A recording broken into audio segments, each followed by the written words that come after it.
So here I am leaving the backyard, and I think to myself, do I have everything I need? You know, is there some redundancy in the things that I have? Do I have maybe 2 knives, 2 ways of having a container?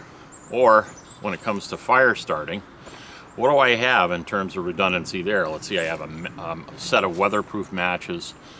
Might have a lighter, I'm not sure. I do have at least 2 ferrocerium rods. So in that particular case, I do have 3 ways to start a fire. But it never hurts to practice all types of fire making skills. And today on Black Squirrel Bushcraft, we're going to add one, hopefully, to your inventory, and that's flint and steel. And it'll be a 2-part episode. The first part, we're going to talk about what's in my flint and steel kit, or I call it a primitive fire kit. And then the second part will be about how to make a tinder bundle, which is basically a vessel that you make out of raw materials that you put your ember in, blow into a flame, and use that bundle, now a flaming bundle, to light your kindling. So first part, flint and steel. Let's go over the inventory, and we're going to talk about some technique. And so stay tuned, it should be pretty interesting.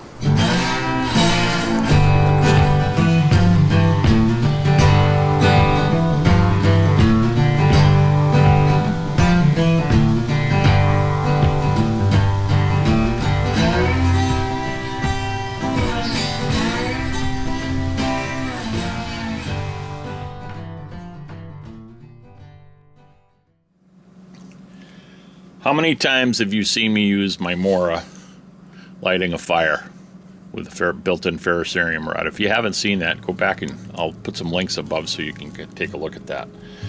I start probably 80% of my fires this way.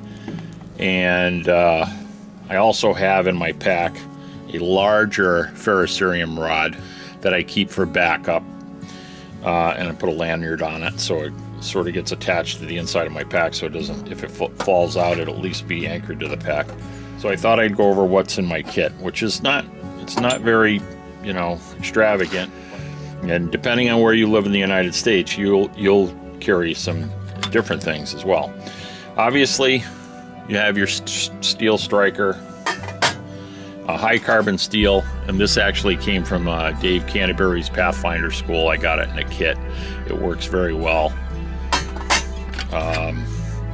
Piece of chert, as it's called, or flint. This is a local chert in the United States. You'll find that a lot of people say this is not true flint in every sense of the word. By definition, true flint is only found in Europe. However, chert can be found in the United States, and it can hold an edge and will satisfactorily create a spark when used properly with a striker. In the tin, within the tin, I have some charred punk wood that I can put a spark to and usually create an ember. And the rest of the kit is just loosely some surefires, which are basically impregnated pieces of cotton or cloth with a petroleum product to kind of help you start a fire, especially in the case where things are wet. And Ranger bands, which if you can get them to start, they burn very well too. Again, I only use those things in an emergency situation. Very rarely used, but they're in the kit in case I need to use them.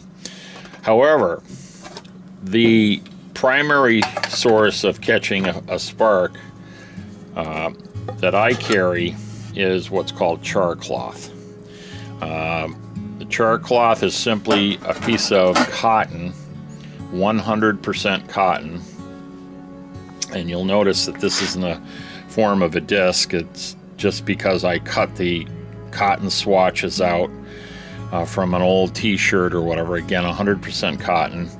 And you place them inside this tin that I've made. You can do an Altoids tin, and it's got one hole in it. And all of this gets placed on the embers of a fire, and basically the the cloth inside burns to the point where all that's left, it burns in a control way that all that's left is just basically carbon that you can use to catch a spark with. And then you create an ember on it.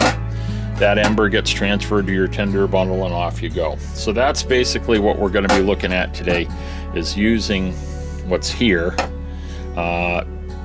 to help us start a fire, as opposed to using some of the more modern tools that I have in the pack.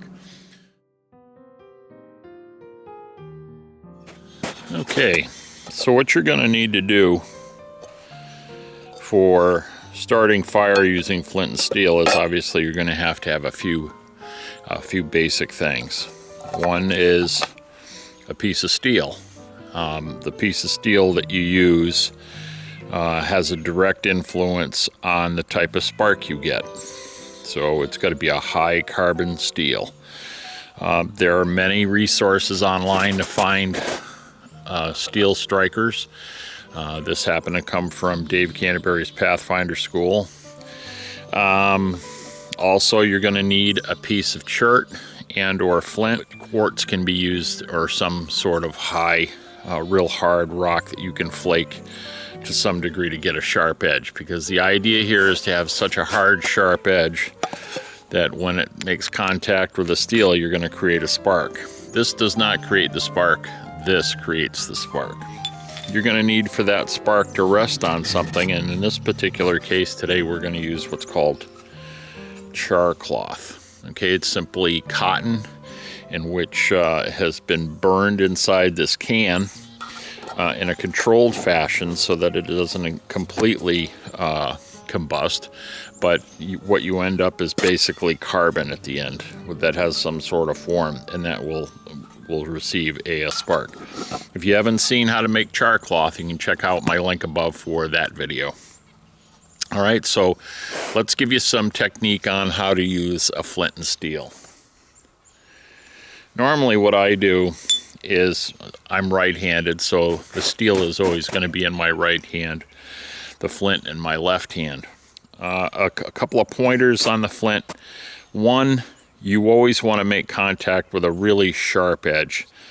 And two, that edge should contact the steel at a 45-degree angle for the best amount of sparks. Now I'm going to face the camera so I can block out the snow and see if you can see what I'm talking about here. Now I'm doing this sort of irregular for the camera, so, and just practice this. You don't have to have anything to catch the sparks.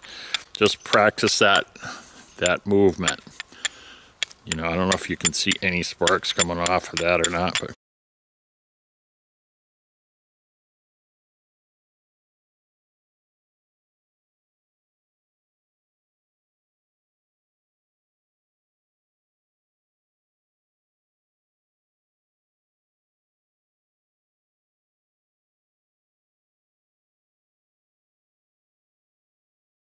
okay.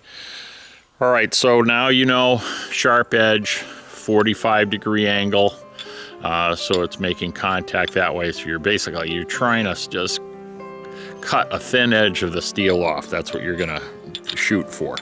Okay, so let's do this now with a piece of char cloth. Because what I would want to do is, I wouldn't want too much of this. So here you can see that size piece. I'm actually gonna cut that in half. I lay that, I find my sharp edge. I like this edge right here, if you can see that sharp edge right there. So I'm going to lay that so that one edge of that char cloth, it doesn't matter which edge, lays right up against along that edge. Okay, and then again, holding it at a 45-degree angle, I'm just going to come down on it and strike it, and hopefully some of those little sparks will find their home on top of that char cloth. Okay, so we'll give it a shot here. You're just basically going to keep striking at it.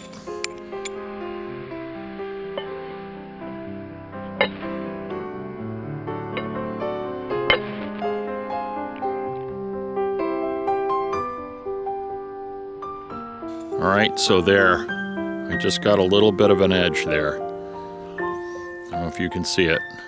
All right, so it's burning, and what char cloth will do is what it's doing right now. That coal is traveling up there. Now you could actually, at this point, if you wanted to, you could transfer it to more char cloth. But typically what we'd be doing now is we'd be taking this ember, just like we would if we were doing friction fire, and transporting it into a tinder bundle. Okay, so that's how we get an ember.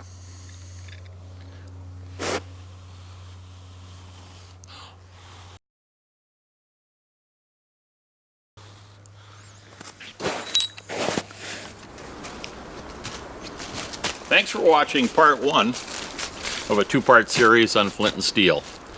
I hope you liked the video. If you do, hit the like button. Don't forget to subscribe so you can see future videos. And don't forget to click on that little bell for notifications so you get an email when our videos are being posted. And speaking of videos being posted, you're going to want to stay tuned next for part 2 of this series in making and using a tinder bundle. After all, you don't want to just make that ember and let it sit there. It's not going to jump on the fire all by itself. Stay tuned now, and until next time, take care. Bye-bye.